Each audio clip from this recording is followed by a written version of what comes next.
Yeah, hi everyone. I'm Satish. Today I am giving you demo on Springboot and I will explain how it works. Okay, before going into the Springboot, first we will understand what is an application and how it works.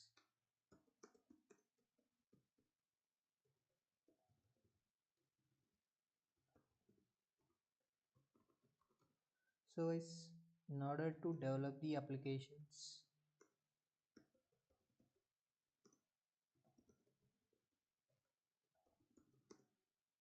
we need to develop three parts.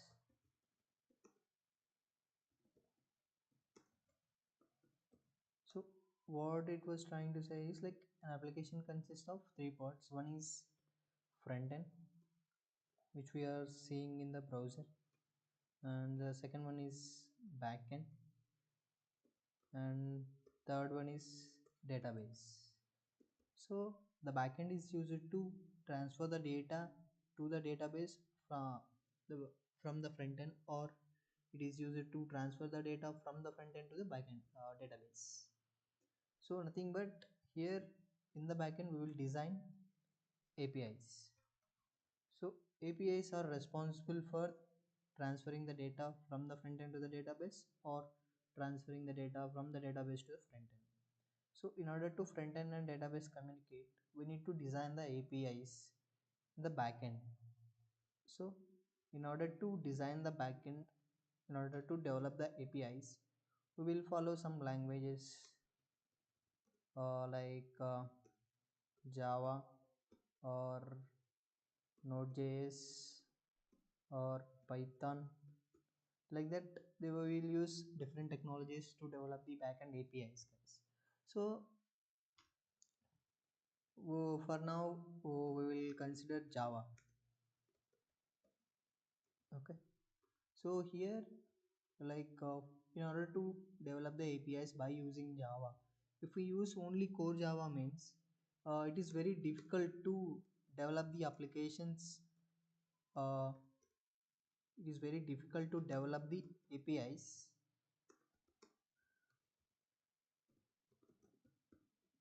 only by using core Java. Still, we can develop the applications by using Java, but it is very difficult, guys. We need to focus on more business logic instead of developing like considering these things in the Java. If we develop by using only Java means we need to focus on more configuration settings, and we need to move uh, we need to focus more on code, guys. So you know we cannot focus on the business logic if we follow only core Java means.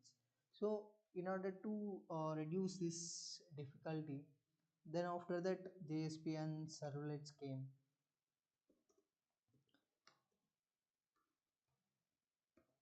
So by these JSP and servlets, somewhat some of the difficulty was reduced. Still, some of the applications are developed by using JSP and servlets only. And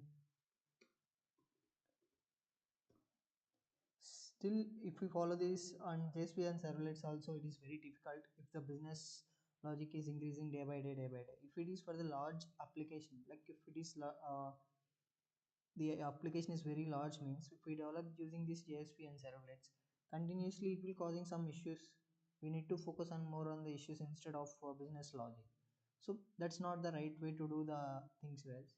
So that's in order to reduce these disadvantages, we have introduced frameworks, guys.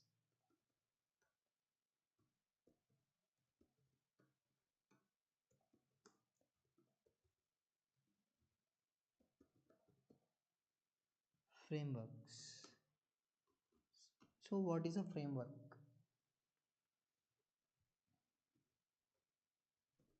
What is a framework?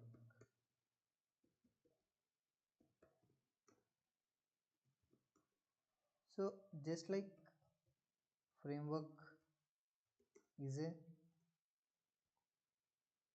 collection of libraries. So before going with the libraries, first we will understand. So in Java we will have classes.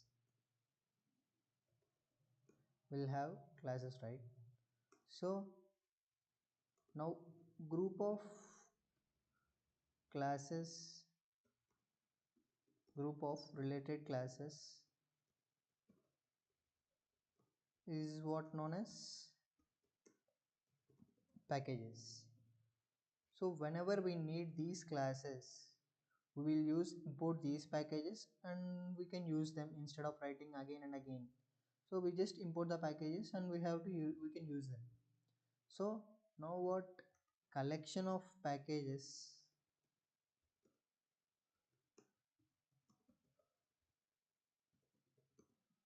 is known as library.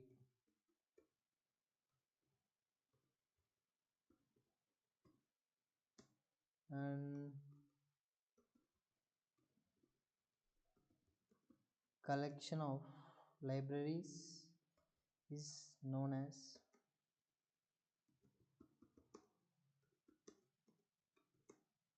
framework. So nothing but we will use some predefined libraries, predefined classes. Still it contains core Java only, but here we will group them, and whenever we need we can import them, we can use it. So instead of writing everything again and again, we can if we import them, we can use directly, and we can more focus on business logic instead of writing the code, whole code again and again and again. So if we use frameworks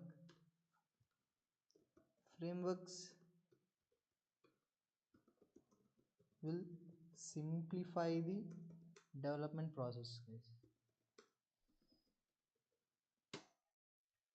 Development process, because so here if we write same classes, if we develop the application by using core Java means it is very difficult, because we need to start everything from the beginning. We need to write every single class again and again if we don't use these libraries. So if we use these frameworks, we can directly import the classes, we can directly import the functionalities, we can directly we can use them whenever we need it without writing the code again and again. So these will simplifies the development process of our application, so we can focus more on the business logic. Okay, then so here after JSP and servlets, frameworks came, and one of the major popular framework regarding Java is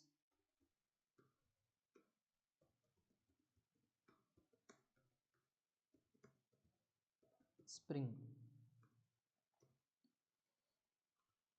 So Spring is one of the most popular framework nowadays. So Spring contains lots of libraries.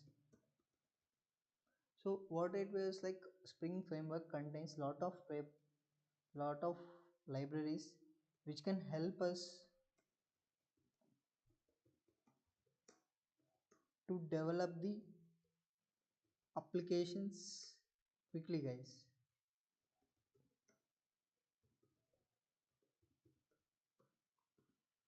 So by using Spring, like because Spring framework contains lot of libraries, if we use Spring framework, we can develop the applications very quickly. We can focus more on the business logic instead of configurations like that.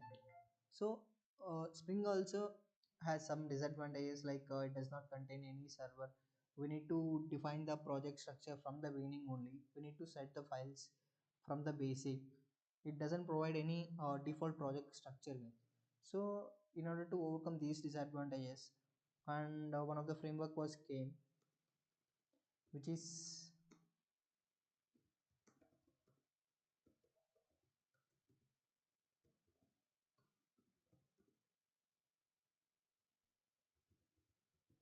Spring Boot.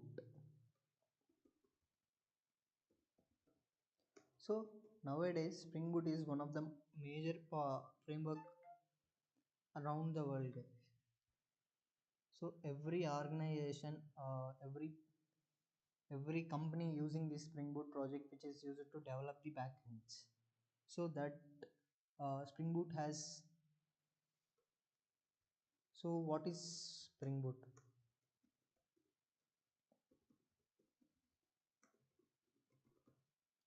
So a Spring Boot is a framework which develops the application rapidly, guys.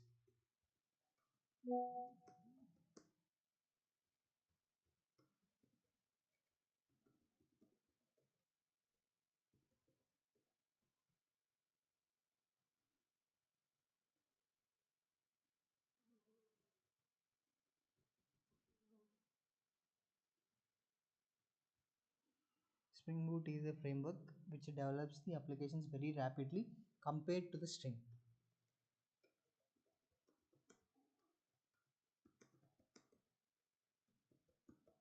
So Spring Boot is also a framework which contains a lot of libraries which helps us to build the applications very quickly when it is compared with the Spring, because Spring Boot is an extension of Spring.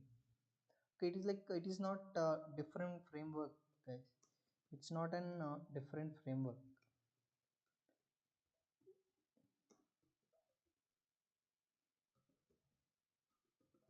It's just built on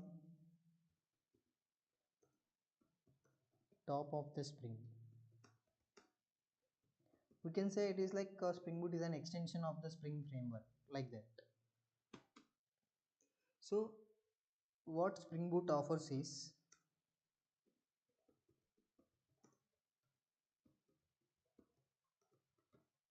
rapid application development and security. It will provide security to our applications, and development is very faster and easy of maintenance,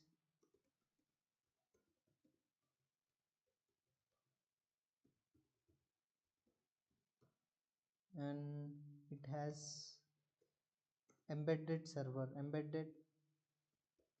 Tomcat server.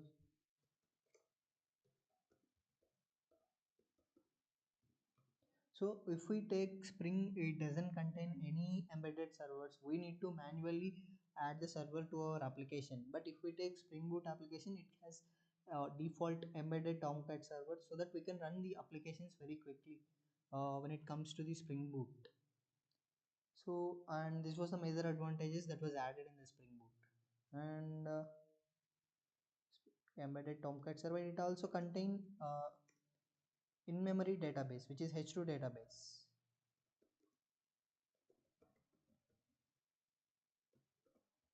So it also contain one embedded database, which is H2 database.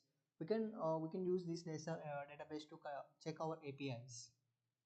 So it is very handy, like it will very useful when we develop the applications, when we develop the APIs. Okay, so and like this, there are number of features that will Spring Boot will offer. According to our need, we can add libraries from the Spring Boot. Okay, so now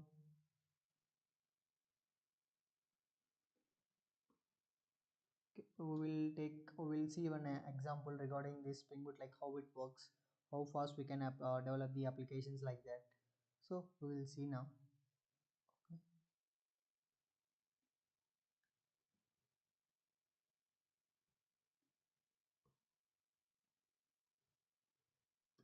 So there was one website which is Spring Initializer, which will provides us a Spring Boot project structure by default. So here this was the website start.spring.io. So here we can see, we can choose which language of our project will be developed, and which tool we have to use.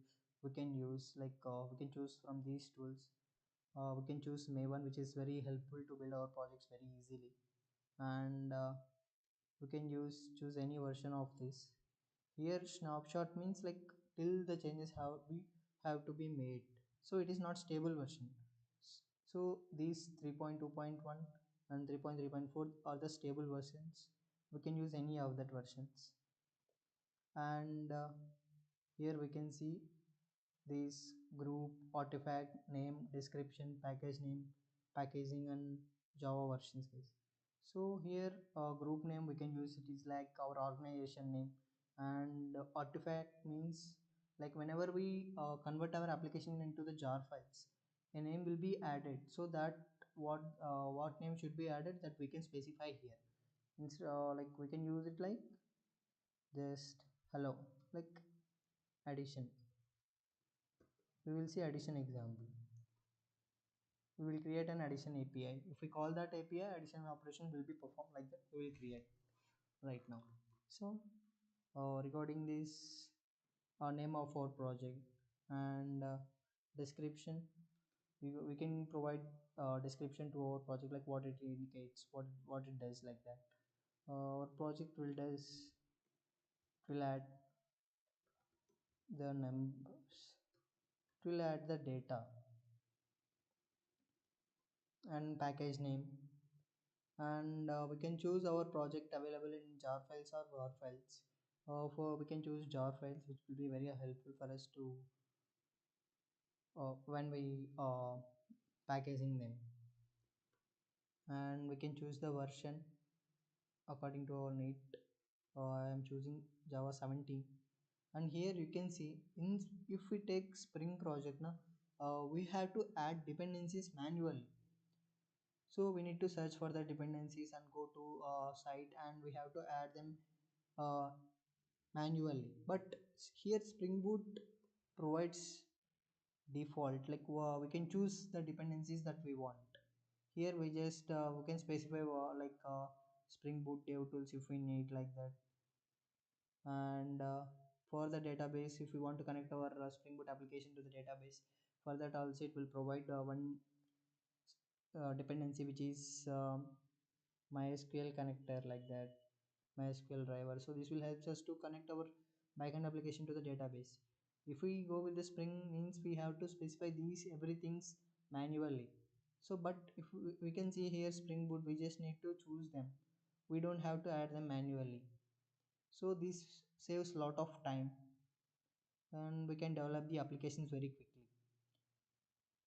So now whenever we click on this, a zip file will be downloaded.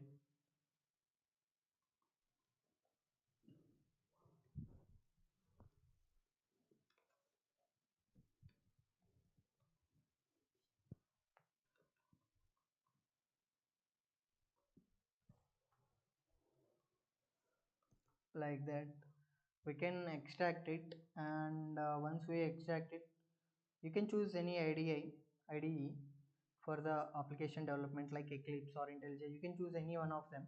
And once you download this zip file, extract it and import to the your IDE, like this Spring.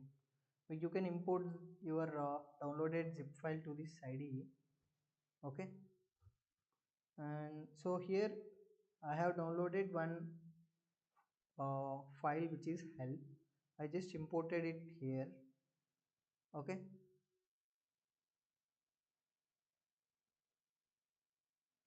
So this was, so once you like once you import those folder in this IDE, you it will look like this. So what this file, what this folder will contains means, I can show you in this file explorer only. It will so here you can see this help folder will contains the dot project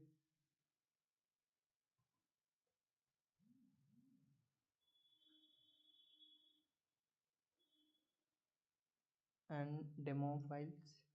So once you go to this demo, and it will contains dot class path dot project and form dot xml file and git ignore file, and this one is another file, like that. You can find different files which are helpful for our project. Okay, the same structure will be visible in this IDE. Okay, here you can see src and main resources and everything you can see. So now it's I will explain like this project structure. src means source. This source file will contains the main files, like uh, here you can see our main files will be present in this source folder. Okay, so once you download it, go to this src main java folder. Then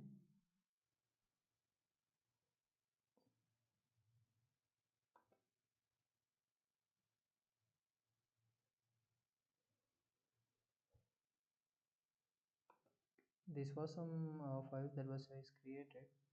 I'm deleting it now. So once you imported build, you will find like this. Okay, go to this demo application. So here you can see the code demo application.java file contains. So what like you can say, like whenever in a Java program, the compiler will reach out to the main program only, right, to in order to execute the code. So that's here, this was the main file which was entry point for our execution of our application. And here you can see this was the package name of our application. And we have imported one spring library, spring framework.boot.spring application. And here it is at the rate springboot application is an annotation. Okay, so like what this annotation specifying is, this at the rate springboot application will act as an entry point of our application, so that this annotation will indicates this is our main class which contains main method in order to compile in order to run our application. So that this annotation will indicate this is the main class, like that. And it will shows that it is entry point of our applications, like that.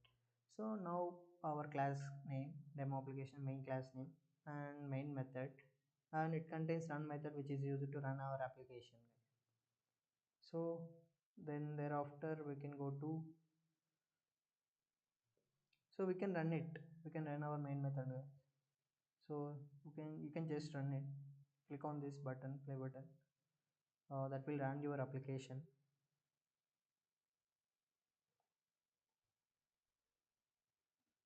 Application failed to start.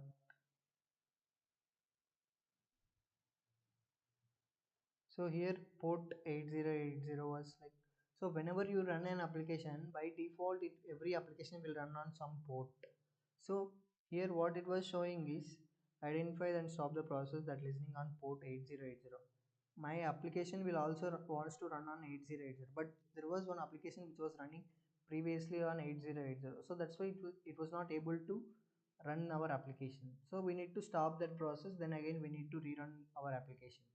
So I am stopping it now, my any application that will contain.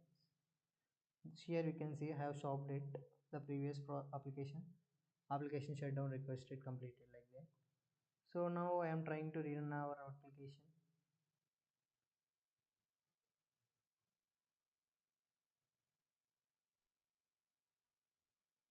So here you can see my application has been started successfully on Tomcat on port 8080.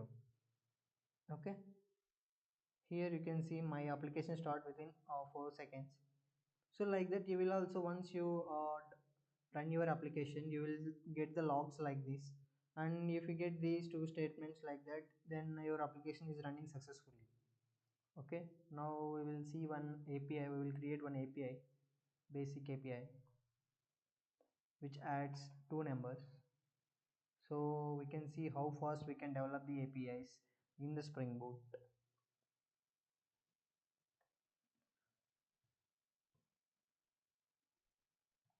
We will create new package which is controller. So before going to that, so Spring Boot follows three-layer architecture.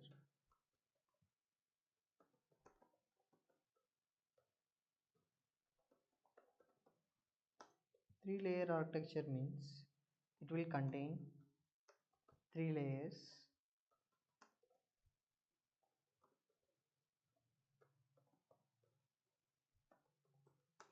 So one is controller layer, which will handles the requests comes from the other sources, and second one is service layer, and third one is repository layer.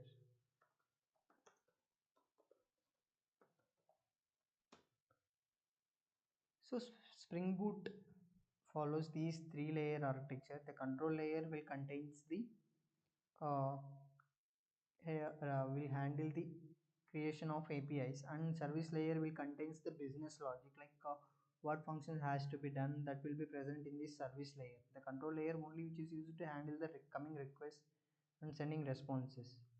Okay, service layer will handle the business logic, and the repository layer will handle the uh, database logics, like where data has to be, in which database has to be, the data has to store, like that. All these things will be done in this repository layer, and in the service layer business logic will be handled, and this controller layer will handle controls the requests, coming requests or sending the response. Okay, so now I am also following the same architecture. Okay, I'm creating one controller class.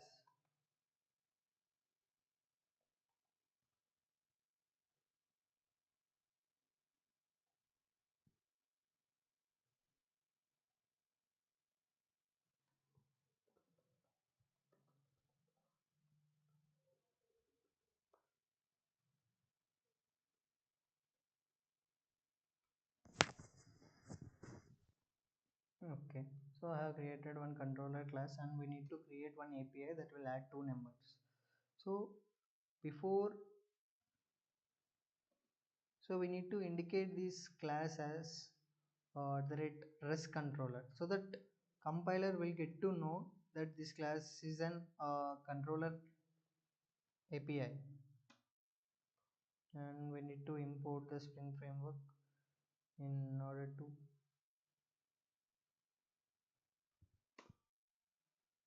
do that. And so here we have also need to use another annotation, which is request mapping, so that the incoming URL must map with these class URL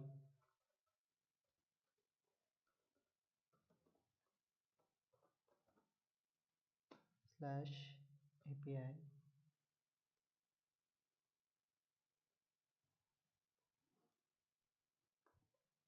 Okay, now before going to further, we will create one class,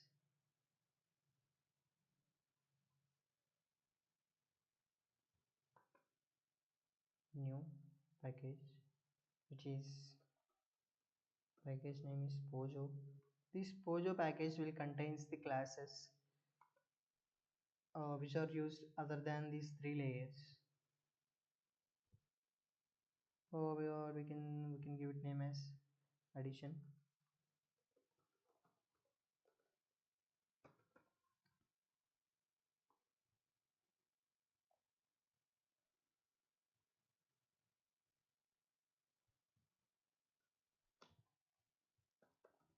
You need to make every variable as private, so that data manipulation will not be done. It will provide some security. Int b, and we can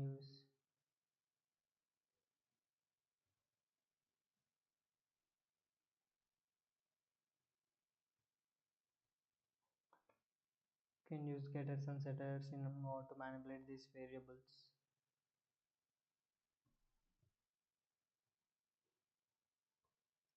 Select ab, generate, and we can generate one toString method that will print the data source. Generate toString fields. Yeah, now this class is done. We'll go to this controller class. So we'll before, first we will create one method, public add,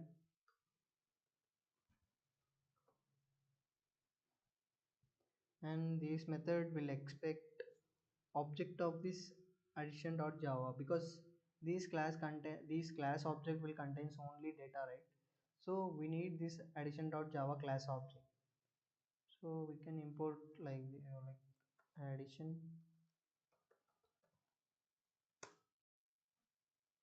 A1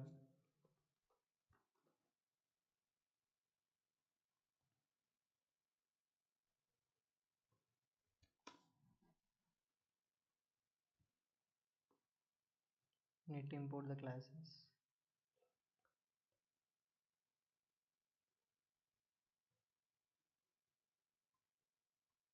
Now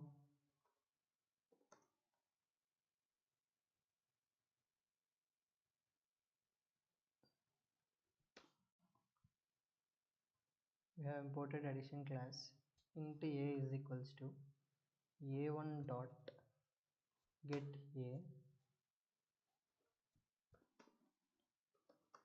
into b is equals to a1 dot get b. So we are getting the object of data, but we will pass this object from the outside by the URL. Okay. Now we need to add this data into c is equals to into sum is equals to a plus b. Now we will print this on the console. System dot out dot print sum, or else the sum is like that. We can print it on the console.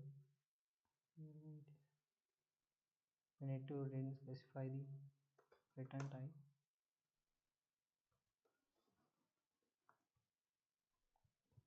So we need to specify like this method has to be executed when a specific path will be called. So in order to specify that, we need to use one annotation and a method which is post mapping. We need to use post mapping annotation in order to map the method with the URL, which is slash add. So whenever user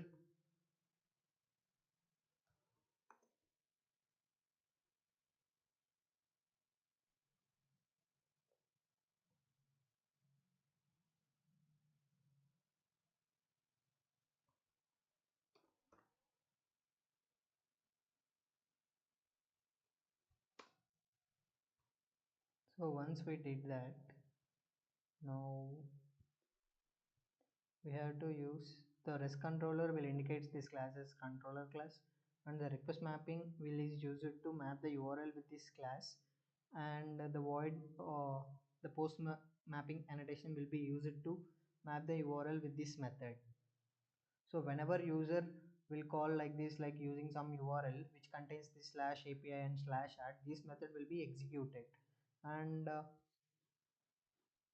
now I think here it is done. Okay. Now we will restart the server again. We will close the service and application shutdown requested done. Now we will restart the application. Now our application is running successfully, and here we have to use one more annotation which is at the rate request body,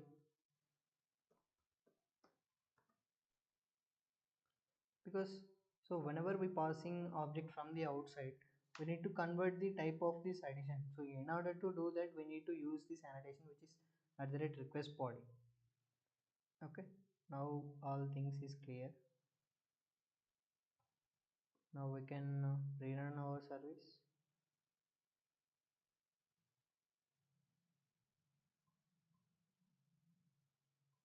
Yeah, application had been requested, which means it is stopped, and we can rerun it.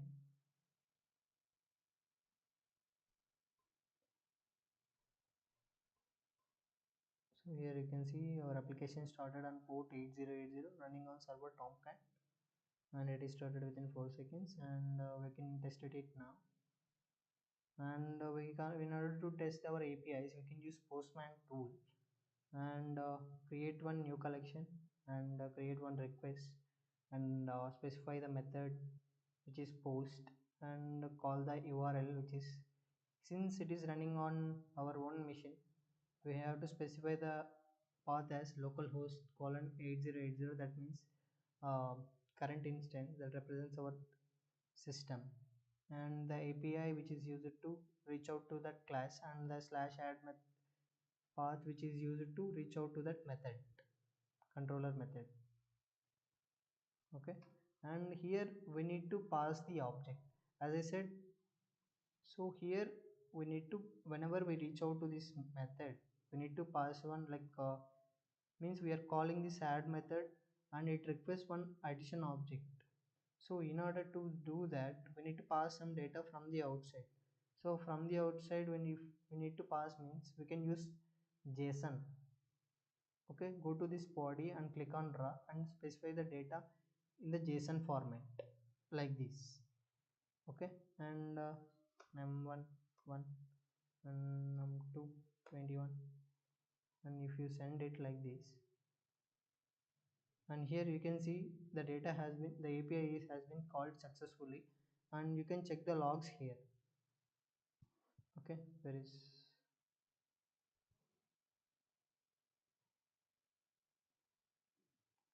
terminal, you can check.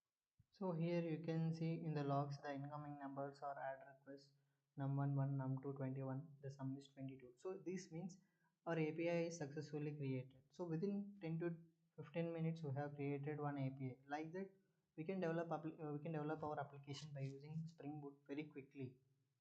Okay. Okay guys, so we can, that's it for the Spring Boot.